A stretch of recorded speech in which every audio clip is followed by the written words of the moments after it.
네, 안녕하세요. 강한내 교실의 담임 선생님 한의사 강민구입니다. 반갑습니다. 강한뇌. 네, 오늘 이야기해보려고 하는 주제는요, 발바닥이 화끈거린다, 즉 발바닥 열감에 대해서 이야기를 해보려고 합니다. 사실 이 발바닥 열감을 경험해보지 않으신 분들은 아니 그런 증상이 있나? 이렇게 의아해 하실 수도 있을 텐데, 한의원에서 진료를 하다 보면 발바닥이 화끈거리거나 발바닥의 열감, 발바닥의 이상 감각 등을 호소하시는 환자분들이 상당히 많이 계십니다. 그래서 가장 대표적으로 발바닥 열감을 유발할 수 있는 질환들과 이러한 질환들의 특징들을 알아보고, 특정 질환이 아니거나 혹은 병원에서 치료를 받았음에도 불구하고 발바닥이 계속 화끈거리는 분들에게 도움을 드릴 수 있는 내용을 전달해 드리려고 합니다.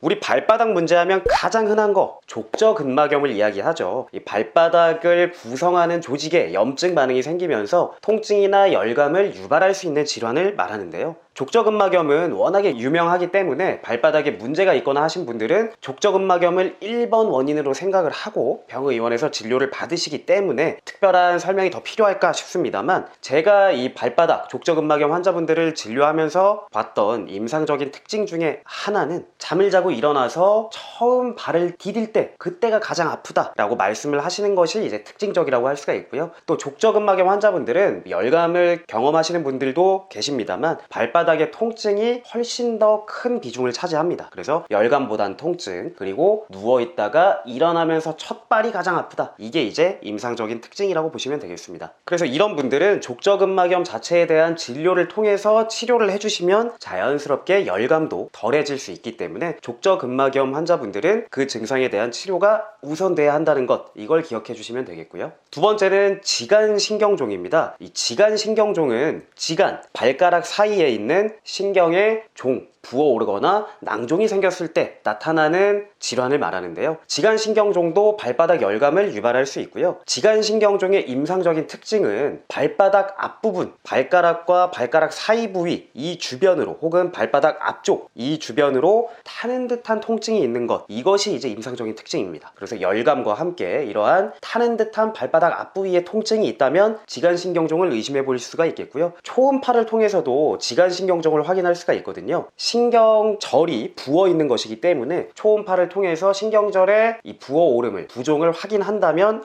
이걸 지간신경종으로 보고 이에 대한 치료를 하면 되겠다라고 생각을 하시면 되겠습니다.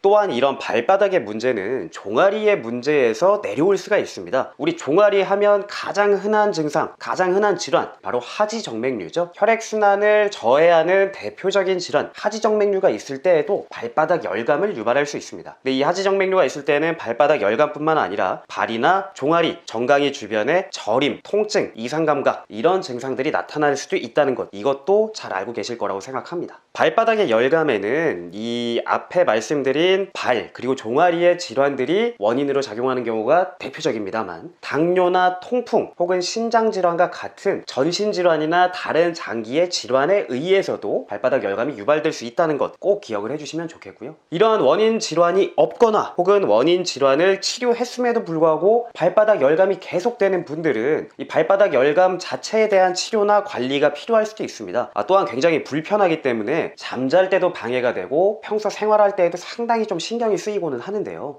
이러한 발바닥 열감 같은 경우에는 여러 가지 원인이 복합적으로 작용을 해서 증상을 유발할 수도 있습니다. 스트레스로 인한 자율신경의 문제, 종아리나 발바닥의 국소 혈액순환 저하, 그리고 종아리, 정강이, 발바닥, 발가락 사이에 근육, 근골격계적인 문제, 이러한 문제들이 복합적으로 작용을 하면 발바닥 열감을 유발할 수 있는 것이죠. 그렇다면 이 발바닥 열감을 개선하기 위해서는 앞서 말씀드린 여러 가지 작용들을 다양하게 관리 또는 치료해주면서 증상의 개선을 기대할 수 있게 되는 겁니다. 자, 한의학에서는요, 발바닥 열감이 자주 나타나는 증상이고 또 치료가 필요한 증상으로 보았기 때문에 환자에게 어떠한 처방을 하거나 할 때에도 발바닥 열감이 있는지 없는지를 상당히 중요하게 봅니다. 특히 갱년기 여성분들이나 월경기의 증상이 심해지는 여성분들, 혹은 한의학적 변증으로 봤을 때 음허, 혈허 이러한 변증에 해당하는 분들은 처방을 구성할 때 발바닥 열감이 있다고 하면 지골피라는 약재를 투약합니다. 지골피는 구기자의 뿌리로서 한의학적으로 음허한 환자에게 발바닥 열감이 있을 때 가미하는 이른바 원포인트 약재 중에 하나인데요. 지골피는 뿌리기 때문에 우리가 우려 먹거나 달여 먹기에는 상당히 어렵습니다. 약재로서만 쓰일 뿐 실생활에서 차로 드시거나 따로 드시기에는 상당히 어렵기 때문에 발바닥 열감이 있고 내가 음허증, 혈허증이라고 말하는 변증명과 유사한 부분이 있다고 하신다면 구기자 차를 드시는 걸 추천합니다. 지골피보다는 구기자 뿌리보다는 구기자를 드시는 것이 오히려 도움이 될 수 있기 때문에 발바닥 열감이 있는 분들은 구기자 차를 먹을만 하다라는 점 기억을 해주시면 되겠고요. 또 앞서 말씀드린 것처럼 근골격계의 문제 또한 발바닥 열감의 원인이 될 수 있기 때문에 종아리 주변을 풀어주는 것도 굉장히 도움이 됩니다. 한의원에서 침 치료를 통해서 받아주시는 것도 좋겠지만 집에서 폼롤러를 이용해서 종아리 근육을 풀어주시는 것도 도움이 될 수 있습니다. 저도 운동을 하기 전에 항상 폼롤러로 종아리 근육을 풀어주고 시작을 하는데요. 단순하게 그냥 폼롤러로 해주셔도 되지만 조금 더 뭔가 전문적인 내용을 확인하고 싶으시다면 유튜브에 동영상 검색을 하셔도 아주 많은 폼롤러 활용 영상이 나오니 참고해 보시면 좋겠습니다. 또 발바닥 자체의 문제이기 때문에 풋코어라고 하는 발바닥 근육을 자극해주는 것 또한 열감을 줄여주는 데 도움이 될 수 있습니다. 저 같은 경우는 마사지볼, 땅콩볼 이런 것들을 활용을 해서 발바닥을 굴려줌으로써 발바닥 근육, 풋코어 근육들을 자극해주곤 하거든요. 이런 것들도 도움이 될 수 있기 때문에 꼭 기억해 주시면 좋겠습니다. 마사지볼이 아니더라도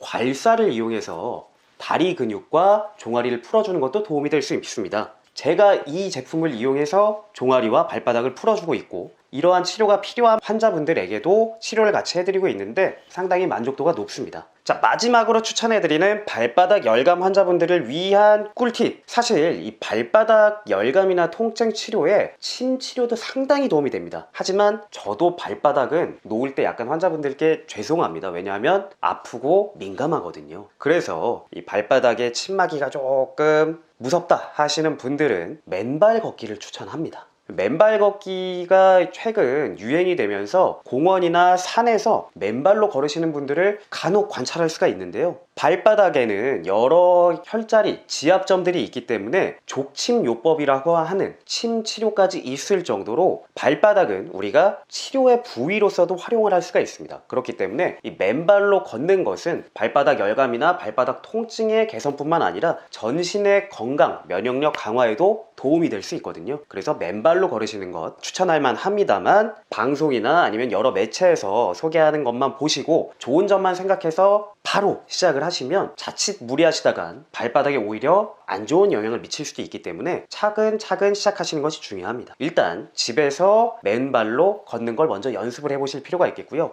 또한 초심자 레벨부터 시작을 해보실 필요가 있겠습니다. 저 같은 경우에는 경의선 숲길에 가니까 우레탄 바닥으로 이 공원길이 쭉 이어져 있더라고요. 우레탄 바닥 같은 경우는 푹신한 편이고 또 이물질이 잘 없기 때문에 맨발 걷기 초심자, 저 같은 맨발 걷기 초심자들이 시작하기에는 비교적 평이한 코스가 아닌가 생각이 듭니다. 또 한 번에 만보 이상 많이 걸으시는 것보다는 10분, 15분 이런 정도로 적정하게 시작을 해주시고 어느 정도 숙련도가 높아지면 흙길을 이용하시거나 맨발 걷는 시간을 늘리시거나 하면 도움이 될 수가 있겠고요. 밖에서 맨발로 걷는 것이 좀 무섭다 하시는 분들은 아까 말씀드린 것처럼 집에서 맨발 걷기를 하시는 것도 충분히 좋은데 여기에 덧붙여서 벽을 잡고 한 발로 양말 벗으신 상태에서 외발 서기를 해주시면 그 다음에 조금 숙련도가 높아지면 벽을 짚지 않고 외발 서기를 해주시면 그것도 풋코어라고 하는 발바닥 근육 그리고 종아리 근육을 강화하는 데 도움이 될 수 있으니까요. 맨발 걷기가 조금 부담되시는 분들은 집에서 외발 서기를 해주시는 것도 도움이 될 수 있습니다.